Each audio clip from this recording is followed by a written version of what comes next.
Part 5, Justin. Sometimes I think my head is so big because it is full of dreams. Automatic and Baron Pomerantz, the Elephant Man. Olivia's brother. The first time I met Olivia's little brother, I have to admit I'm totally taken by surprise. I shouldn't be, of course. Olivia's told me about his syndrome, hadn't described what he looked like. But she's also talked about all the surgeries over the years, so I guess I assumed he'd be more normal looking by now. Like when the kid is born with cleft lip and his plastic surgery to fix it times you can't even tell except for a little scar about lip.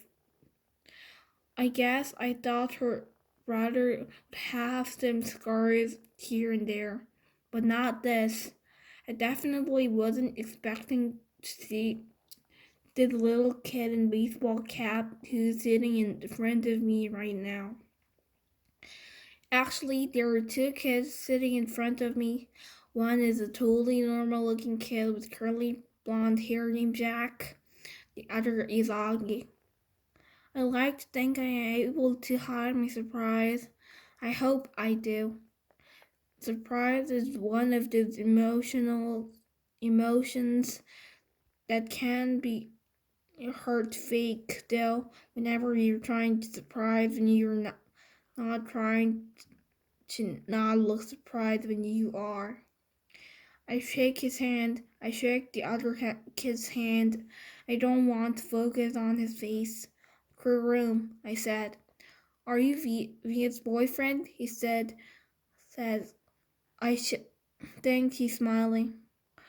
Olivia pushed down his baseball cap. Is that a machine gun? The blonde kid asks, like I haven't heard that one before. And we talk about Zach for a bit.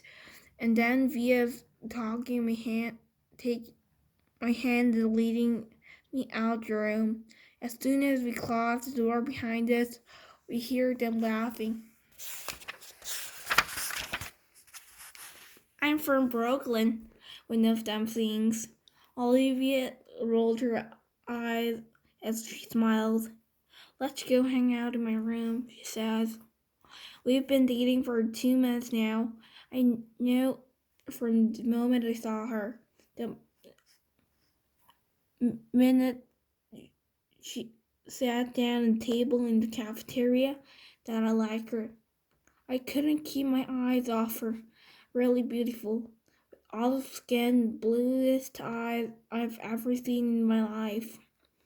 At first, she acted like she only wanted to be friends.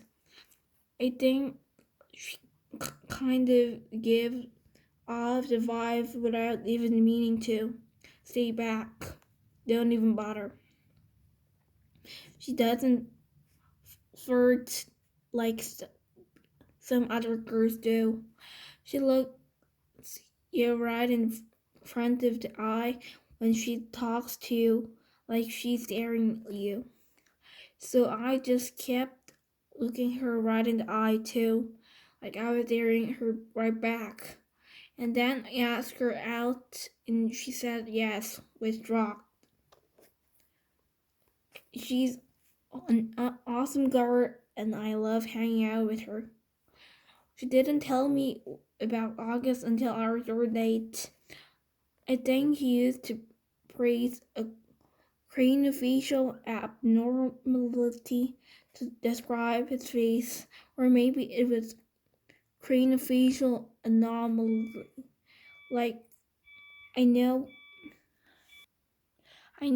the one word she didn't use was deformed, though, because that word would have registered with me.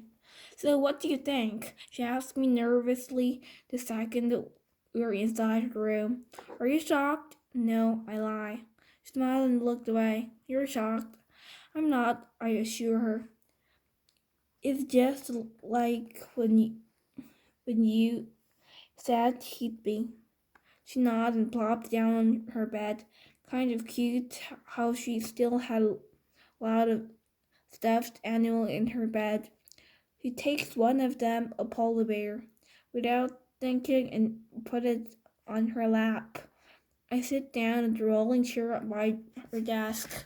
Her room is immaculate. When I was little, she says, there are a lot of kids who never came back second play date. I mean, lots of kids. I even had friends who wouldn't come to my birthdays because he would be there. They never actually told me this, but I would get back to me. Some people just don't know how to deal with Augie. You know, I nod. It's not even like they know they're being mean, she adds. They were just scared. I mean, let's face it, his face is a little scary, right? I guess, I answer. But you're okay with it? She asked me sweetly. You're not freaked out or scared? I'm not freaked out or scared, I smiled. She nodded and looked down at the polar bear in her lap.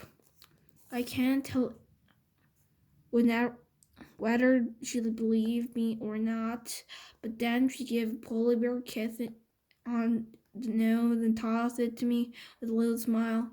I think that means she'll believe me, or at least that she wants to.